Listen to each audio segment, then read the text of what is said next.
Bonjour François Patria. Bonjour. La victoire de Benoît Hamon au premier tour de la primaire de la gauche, c'est une bonne nouvelle pour la gauche ?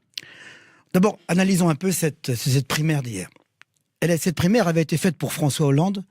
Le retrait de François Hollande enlevait beaucoup d'intérêt à cette primaire, dont on disait qu'elle serait peu mobilisatrice et qu'elle ne dégagerait pas un leader charismatique. 1,5 million d'électeurs quand même. Écoutez, vous nous donnez 1,5 million, moi je ne minimise pas. Même 1,5 million, c'est une fourchette basse. Je vous rappelle que François Fillon, au premier tour de la primaire à droite, fait 1,8 million voix. Et le Parti Socialiste avait mis comme barre, il y a un mois, à 2,5 million. Donc, cette primaire, elle devait rassembler. Et ce n'est pas le Et cas. elle devait donner ensuite une impulsion, une énergie, une légitimité au candidat.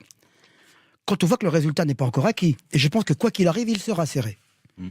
Il y aura toujours une gauche fracturée, avec ces deux lignes dans lesquelles le Parti Socialiste, auquel je n'appartiens, n'a jamais tranché, et qui est une ligne qui est conservatrice et une ligne réformiste.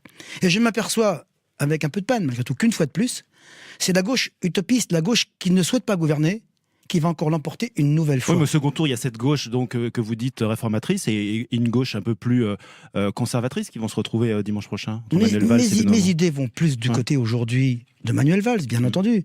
Mais je sentiment aujourd'hui qu'hier, la façon dont Benoît Hamon arrive en tête montre que ceux qui sont allés voter à cette première sont pour une gauche nostalgique, d'une forme de gauche nostalgique, qui n'est pas celle qui aujourd'hui est en mesure de gouverner. Vous avez voté, François Patria, hier ? Non, je ne suis pas allé voter parce que je suis honnête. Vous êtes socialiste à partir du moment... Vous êtes socialiste encore, Je suis socialiste, je suis membre du PS, mais j'avais annoncé d'ores et déjà que même membre du Parti Socialiste, j'apportais mon soutien à Emmanuel Macron, auquel j'ai apporté ma signature. Alors je n'allais pas aller troubler une élection, une désignation, dans laquelle j'étais déjà mis hors jeu à partir du moment où j'avais... Donc, c'est par honnêteté.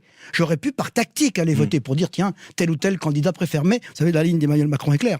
Quel que soit le résultat de la primaire, ça ne changera rien à notre ligne de route. Imaginons qu'au second tour, les résultats du premier tour se confirment, que Benoît Hamon arrive en tête et soit le candidat de la gauche. Est-ce qu'un ticket Macron-Hamon est possible ? Ça n'a pas de sens. Pourquoi ? Ça n'aurait pas de sens. Ça n'aurait pas de sens parce que la ligne politique réformatrice, le rassemblement d'Emmanuel Macron n'est pas cohérente avec la ligne aujourd'hui de fracture, aujourd'hui de recul. Vous savez, j'ai entendu hier des soutiens de Benoît Hamon. Que disait-il ? Il disait, il faut demain un rassemblement socio-écologique, c'est-à-dire bien sûr des mesures sociales, j'y crois, et de l'écologie. Pas un mot d'économie, pas un mot sur l'économie. Or, ce qu'attendent les Français aujourd'hui, c'est bien un relèvement de l'économie qui redonne demain des capacités de créer des emplois, qui redonne de la distribution pour demain. J'ai entendu ce discours un peu, j'allais dire, resserré, qui manque terriblement à ce qu'aujourd'hui notre pays attend. Vous êtes sur France Bleu Bourgogne, il est 8h-5 et notre invité ce matin, c'est le sénateur socialiste François Patria. Comment on fait pour faire cohabiter François Patria des élus socialistes de Lyon, le maire d'hiver droite de Montpellier, les écologistes de Cap 21 dans un même parti, celui d'Emmanuel Macron En Marche ? Comment on fait ? Le maire de Montpellier n'est pas d'hiver droite, c'est le successeur de Georges Frêche. Oui. Non.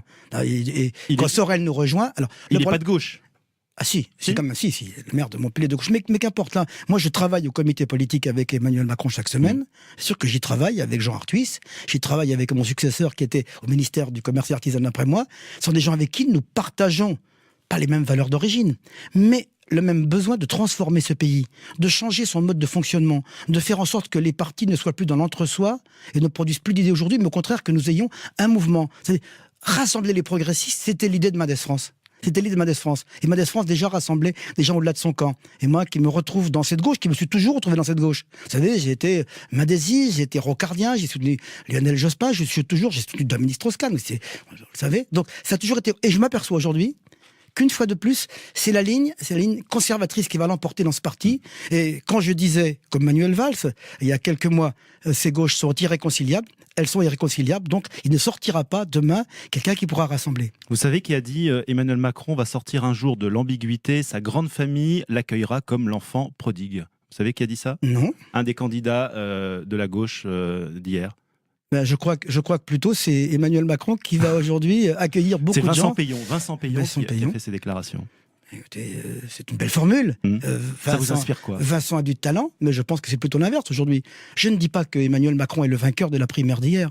Je dis que c'est celui qui a été le plus lucide, le plus visionnaire, et celui qui veut rassembler vraiment, et qui veut faire dans ce pays les réformes dont il a besoin. Même s'il monte dans les sondages, Emmanuel Macron n'a pas la garantie d'être au second tour de la présidentielle, hein, François Patria. Les sondages le placent à 17% pour l'instant derrière le candidat de la droite. Est-ce qu'Emmanuel Macron doit discuter avec le candidat qui va sortir vainqueur de la primaire de gauche dimanche ? Emmanuel Macron a bien affirmé la semaine dernière qu'il n'y aura pas de discussion d'appareil. Il y aura des ralliements sur une plateforme, sur des idées, sur une démarche que nous avons impulsée depuis maintenant plus d'un an, et c'est celle-là qu'il doit rassembler. Parce que quand vous dites qu'il ne sera pas au deuxième tour de la présidentielle, j'ai lu ce matin les sondages. 17%. Les sondages, dans les sondages des candidats de la primaire, c'est 8% pour Hamon et 9% pour Valls. Si vous pensez qu'ils peuvent être au deuxième tour, je ne le pense pas non plus. C'est pour ça que nous sommes dans la bienveillance. Il n'y a pas d'ostracisme. Je respecte les candidats du Parti Socialiste que je connais pour la plupart, mais je pense qu'ils ne sont pas dans une dynamique de victoire. Il nous reste 30 secondes. Les dernières questions, François Patria, je vais vous demander de répondre uniquement par oui ou par non. La première, j'ai quasiment la réponse. Est-ce que vous irez voter au second tour de la primaire de la gauche ? Non, je ne suis pas allé voter au premier, je ne suis pas tactique, non. Vous espérez que le candidat socialiste se range derrière Emmanuel Macron, oui ou non ? Je pense qu'il devra s'effacer au cours du mois de février, début mars, parce que l'enjeu est tel que moi je ne me résous pas au duel Fillon-Le Pen. C'est oui. François Hollande va-t-il se ranger derrière Emmanuel Macron ? Oui ou non ? Je ne le souhaite pas. Je ne le souhaite pas. Je souhaite qu'il garde la hauteur. Non. François Patria, c'est terminé. Merci d'avoir été l'invité France Bleu Bourgogne. On suivra les résultats. C'est terminé, mais c'était sympathique. Et on vous retrouvera, je l'espère, avec Emmanuel Macron d'ici quelques semaines. On va continuer. Le prochain rendez-vous, vous savez, c'est Lyon. Et nous serons 10 000. Voilà. Bonne journée.